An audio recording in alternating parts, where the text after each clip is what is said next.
Converting an earlier version ESP unit to accept both two-part filters and newer combined filter components. Before carrying out any service work, ensure that the unit is switched off at the on-off switch and the rotary isolator. Inside the unit you will see the filter components. First, remove the pre- and after filters, then the ioniser and collector.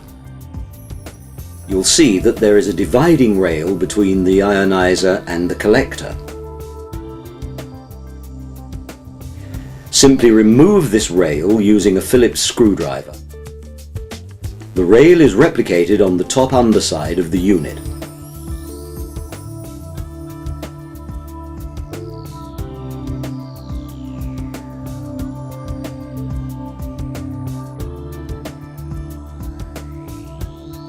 You should now detach the filter support wedge, which must be cut in two to facilitate reinstallation, as shown here.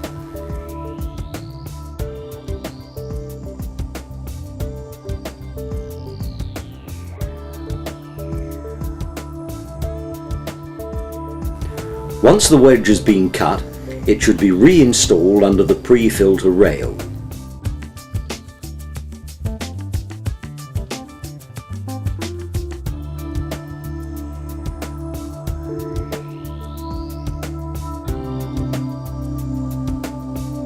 Now that you've reattached both sections of the wedge to the filter carrying frame, simply replace this in the unit.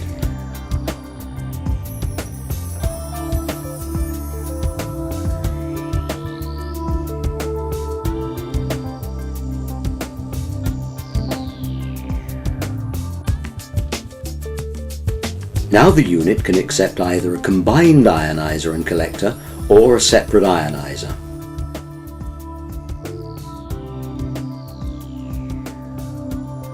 When using it with a separated pair, install the collector against the back rail and the ioniser against the front rail. Then insert this spacer between the two.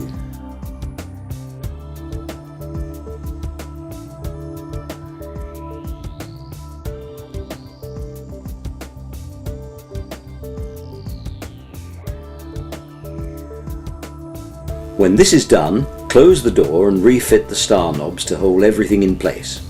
Ensure that the star knobs are reasonably tight. You may need to push the door to ensure the star knobs are fully tightened and to make a good seal. Now that the conversion is complete, turn on the rotary isolator and switch on the unit.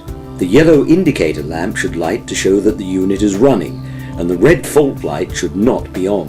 With the earlier version of the unit, the high voltage indicator light should be lit. You may hear some clicking or arcing as the charge builds up on the collector. If this is sporadic, then there is no problem. However, if a constant electrical discharge is heard, or the red light is lit, or in the case of the earlier version, the high voltage indicator light goes out, then you have a problem which needs to be investigated.